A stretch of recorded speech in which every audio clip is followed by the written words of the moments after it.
¿Qué tal amigos? Muy buenas tardes, los saludo con mucho gusto. Mi nombre es Juan Manuel Carreño Olvera. Esta es la columna El Nieto del Aguizote y hoy se titula Doña Blanca y el arte de la reencarnación política. El sociólogo alemán Robert Michels, en su estudio clásico sobre los partidos políticos, acuñó a principios del siglo XX la célebre El hierro de la oligarquía. Sostenía Michels que las organizaciones, incluso aquellas nacidas con los fines más democráticos, terminan inevitablemente en manos de una minoría que confunde el interés colectivo con el interés propio. Lo que el buen Michels no alcanzó a prever es que en México esa ley tiene una variable tropical, la reencarnación. Porque si algo distingue a la clase política de la derecha, no es su vocación oligárquica, que también, sino su asombrosa capacidad para resucitar en el partido contrario, con las mismas facturas bajo el brazo y con una sonrisa de recién nacida. Ahí está, impávida, doña Blanca Alcalá Ruiz, la dama de las 4 décadas priistas, la que aprendió el arte de la negociación en las entrañas del partido que nos gobernó 7 décadas.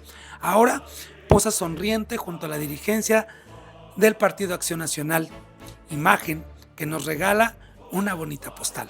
La mujer que fue denunciada por corrupción por el PAN en 2016 ahora es recibida con los brazos abiertos por esos mismos acusadores.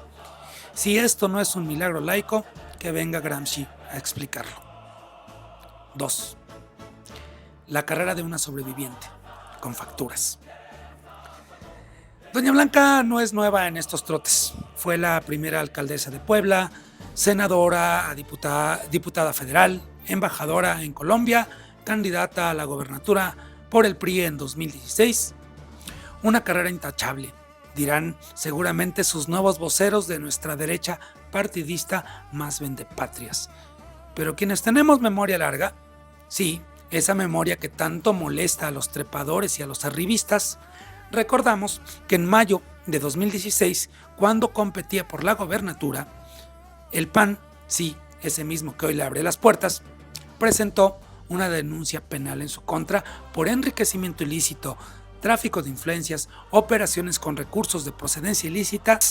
Los cargos eran jugosos, dignos de una telenovela del Canal de las Estrellas. Se le acusaba de haber otorgado el permiso para operar una gasolinera a su tía durante la gestión como alcaldesa.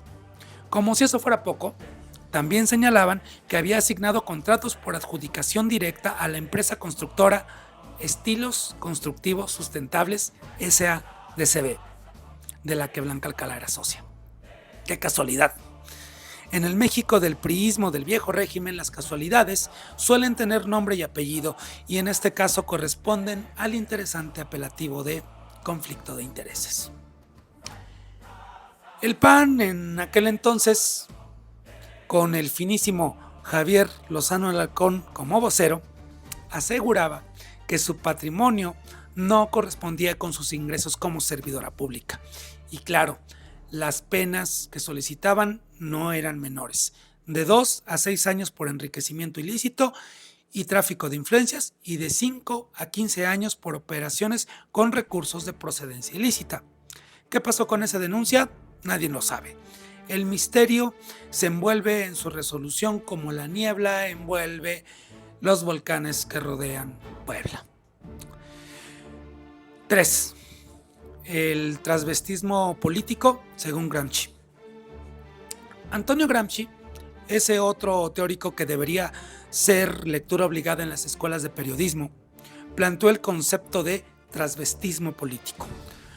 Lo aplicó a sectores o individuos que ante la victoria de las izquierdas, o en este caso ante la necesidad de sobrevivir políticamente, se transvestían, asumiendo discursos, estilos y otras formas que no les eran propios, buscando obtener ventajas, privilegios o ganancias. No dejan de ser conservadores, ni mucho menos dejan de lado la prioridad de sus intereses, pero ante la realidad de los hechos se disfrazan para seguir adelante. Doña Blanca es la reencarnación perfecta de esta categoría gramsciana, solo que, a diferencia de los trasvestidos que temía Gramsci, ella ni siquiera se ha molestado en cambiar el vestuario. Llega al PAN con el mismo libreto, las mismas facturas y el mismo prontuario de denuncias. Y lo más extraordinario, llega al partido que la denunció, al partido que ejerció contra ella, según lo ha recordado la diputada Fedra Suriano de Movimiento Ciudadano, violencia política de género en 2016, con campaña negra y ataques sistemáticos que los tribunales electorales concluyeron como tales. ¿Le ofrecieron una disculpa antes de afiliarla? La pregunta flota en el aire como las nubes de contaminación que ahogan la fatua ciudad de Puebla. 4. El destino elegido. El partido de la raíz incómoda. Lo claramente divertido del asunto no son las acusaciones de corrupción. Al fin y al cabo, la política del neoliberalismo pues son casi un requisito curricular para ciertos cargos. Más bien, es el destino elegido por Doña Blanca tras la pausa reflexiva del PRI. Porque Doña Blanca, en un arranque de coherencia que merece aplauso, decidió que el partido que la denunció por corrupta era precisamente el partido ideal para seguir su carrera.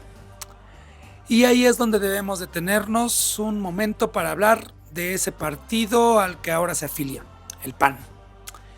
Ese partido que algunos pobres de derecha, clase medieros aspiracionistas, apátridas y la fachiza en general dice que quiere defender a México.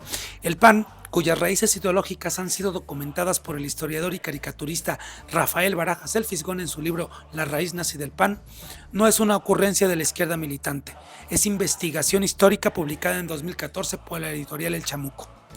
Resulta que los fundadores del PAN, Manuel Gómez Morín, Efraín González Luna y sus ilustres compañeros colaboraban en la revista La Reacción, una publicación que circuló entre 1939 y 1942 y que era, en palabras del Fisgón, absolutamente pronazi. La revista asumía las tesis hitlerianas de la conspiración judeo-masónica cristiana comunista contra la Iglesia y destilaba antisemitismo por todos sus poros. En su comité editorial alternaban los fundadores panistas con los más prominentes fascistas mexicanos de la época.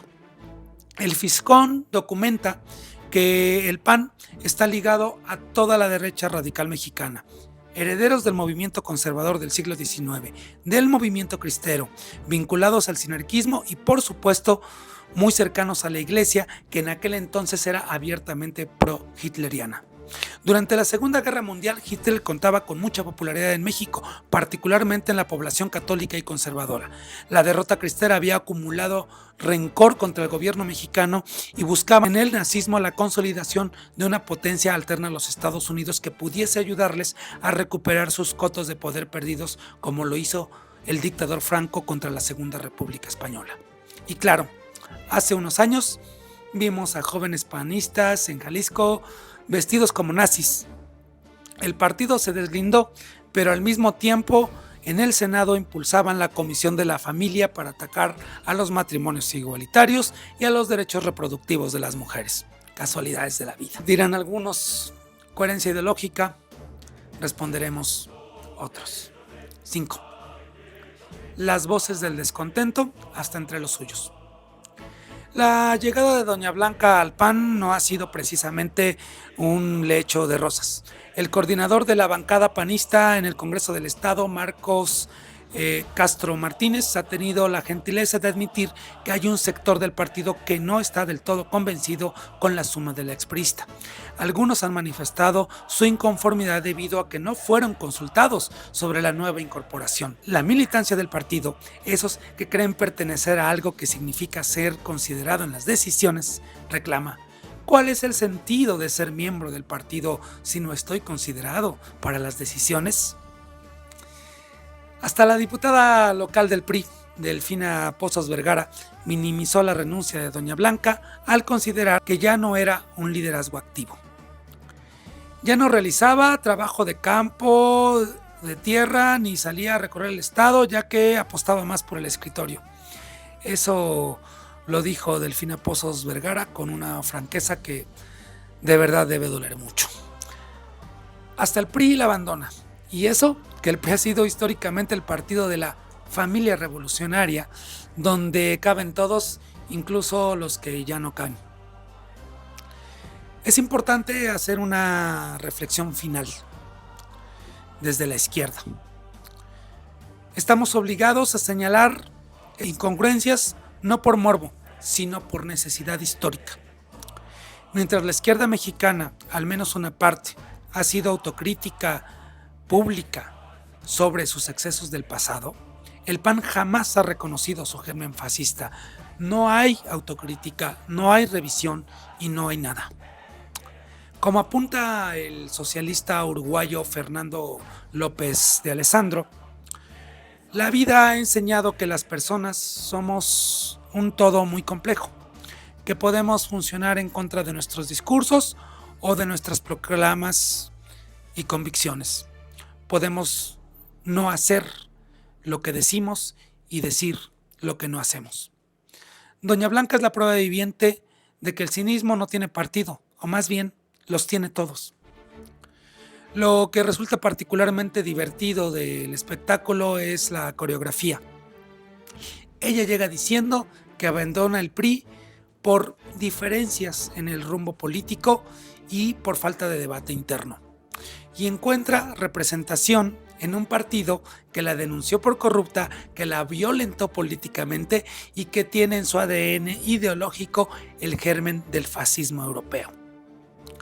Qué capacidad de adaptación, qué flexibilidad moral, muestra de elasticidad ética. Doña Blanca puede afiliarse al partido que le plazca, es su derecho. Pero no pretendan vendernos la idea de que se trata de coherencia ideológica o de causas ciudadanas. Se trata de supervivencia política, de mantener una cuota de poder, de seguir siendo relevante en un escenario donde los principios son estorbos y la memoria una molestia. Bienvenida al PAN, doña Blanca Alcalá. Que disfrute su estancia en el partido que la acusó de corrupta, que la violentó y que lleva el fascismo en sus raíces. Al final, como dice el refrán, que debería estar grabado en la entrada de todos los partidos políticos de la derecha, dime de qué presumes y te diré de qué careces. Usted presume de trayectoria, nosotros recordamos las denuncias, las facturas y la ideología de sus nuevos correligionarios. La historia, esa señora que siempre termina por sentarse en la mesa la juzgará. Mientras tanto, nosotros seguiremos aquí, señalando, recordando y sobre todo esperando que el pueblo de Puebla no olvide tan fácilmente, porque la amnesia política, como bien sabemos, es el caldo de cultivo de todas las corruptelas y todas las complicidades. Las preguntas siguen estando en el aire. ¿Cuál es la verdadera razón por la que doña Blanca se afilió al PAN, aparte de su simpatía por el fascismo?